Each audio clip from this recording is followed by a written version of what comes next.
ہر طرف۔ السلام علیکم ورحمۃ اللہ وبرکاتہ۔ میرا نام علی شہزاد ہے۔ میں نے کچھ عرصہ پہلے ایک ویڈیو بنائی تھی، تو اس میں میں نے کلیئر کیا تھا کہ میں نے 2003 میں جرمنی میں بیعت کی تھی۔ تو میرے ذہن میں آیا کہ میں تھوڑا سا ان دوستوں کو، خاص طور پر غیر احمدی دوستوں کو جن کے ساتھ میری تعلقات ہیں، دوستیاں ہیں، تھوڑا سا کلیئر کر دوں کہ میں نے ان کو کیوں نہیں بتایا تھا۔ اصل میں آج بھی اللہ کے فضل سے اسی طرح کا علی شہزاد ہوں جیسے میں بیعت سے پہلے تھا۔ میرے اندر آج بھی اللہ کو جاننے کے لیے، دین کو، اسلام کو جاننے کے لیے اسی طرح ایک تڑپ ہے کہ کسی طرح میں اللہ تعالیٰ کا ایسا بندہ بن جاؤں، ایسا مسلمان بن جاؤں جو اللہ تعالیٰ کو پسند ہے۔ میں کسی کو خوش کرنے کے لیے نہ تو پہلے غیر احمدی مسلمان تھا اور نہ آج اگر میں احمدی مسلمان ہوا ہوں تو اللہ کے فضل سے صرف اللہ کی رضا کے لیے ہوا۔ اس میں دنیا کی کوئی غرض شامل نہیں ہے اور نہ ہی اس میں میری ذاتی کوئی لالچ یا طمع یا کوئی ایسا دنیاوی لالچ شامل ہے جس سے انسان کہہ سکے کہ میں گمراہی میں چلا گیا ہوں یا کسی لالچ میں آ گیا ہوں یا کسی کے دباؤ میں آ گیا ہوں۔ تو اس لیے میں سب دوستوں کو یہ بتانا چاہتا ہوں کہ اگر میری کسی وجہ سے آپ غلط فہمی کا شکار ہوں میری ویڈیو سے تو مجھ سے رابطہ کریں۔ میں اللہ کے فضل سے منافق آدمی نہیں ہوں۔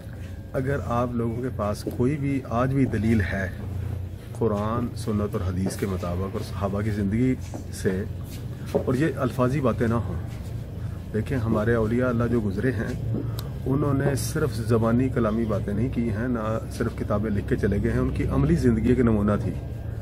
عملی زندگی سے انہوں نے ثابت کیا ہے کہ نبی پاک صلی اللہ علیہ وسلم کی امت جو ہے وہ خیر الامہ ہے، جیسے قرآن میں اللہ تعالیٰ نے بتایا ہے، اور مسیح علیہ السلام نے اس کی جو تشریح فرمائی ہے اصل تشریح وہی ہے۔ تو اس میں اولیاء اللہ نے یہ بھی بتایا ہے کہ ان پر وحی ہوتی ہے، ان پر کشف اللہ تعالیٰ کے فضل سے ان کو اللہ تعالیٰ کی طرف سے کشف کے ذریعے بھی اللہ کلام کرتا ہے اور اللہ تعالیٰ ان کو الہام بھی کرتا ہے۔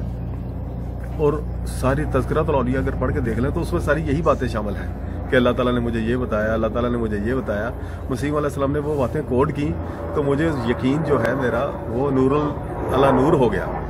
تو میں یہ بتانا چاہتا ہوں کہ اگر کسی کے پاس کوئی دلیل ہے، اور میں بھی آپ کو بتانے کے لیے آتا تھا، لوگ تو مترفر ہو جاتے ہیں جلدی، دین کی باتوں میں تھوڑا سا نرمی سے کام لینا چاہیے۔ اسلام کہتے ہیں نا، اسلام پیس کا نام ہے، تو خدا کے لیے تھوڑا پیسفل رہا کریں، ایک دوسرے کو قائل کرنے کی کوشش کریں۔ دیکھیں تبلیغی جماعت میں نے 17 سال لگائے ہیں، تو میں لوگوں کے پاس جا کے یہی مسجد میں بتاتا، اور آج بھی لوگوں کو یہی کہتا ہوں مسجد میں نماز پڑھنے کے لیے جاؤ، قرآن پڑھنے کے لیے جاؤ، قرآن سنت کے مطابق زندگی بسر کرو، اور یہی احمدیت کا مشن ہے۔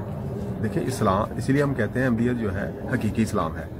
تو یہی ایک آج بھی اسی اسلام کی دعوت دے رہے ہیں جو نبی پاک صلی اللہ علیہ وسلم نے پیش کیا تھا، اور وہی اسلام جو کہ مولویوں نے بگاڑ دیا تھا، مسیح علیہ السلام نے اس کا صحیح اور حسین اور خوبصورت چہرہ، جو اصل چہرہ ہے، وہی لوگوں کو دکھایا ہے۔ اسی چہرے کو دیکھ کر میں احمدیت میں داخل ہوا ہوں۔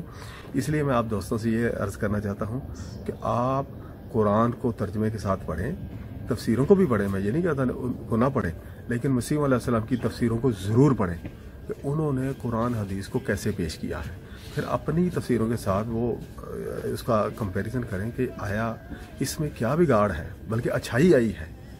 بگاڑ جو مولویوں نے ڈال دیا تھا اس کو دور کرنے کے لیے مسیح علیہ السلام کے آنے کی ضرورت تھی، اور وہی انہوں نے کیا ہے۔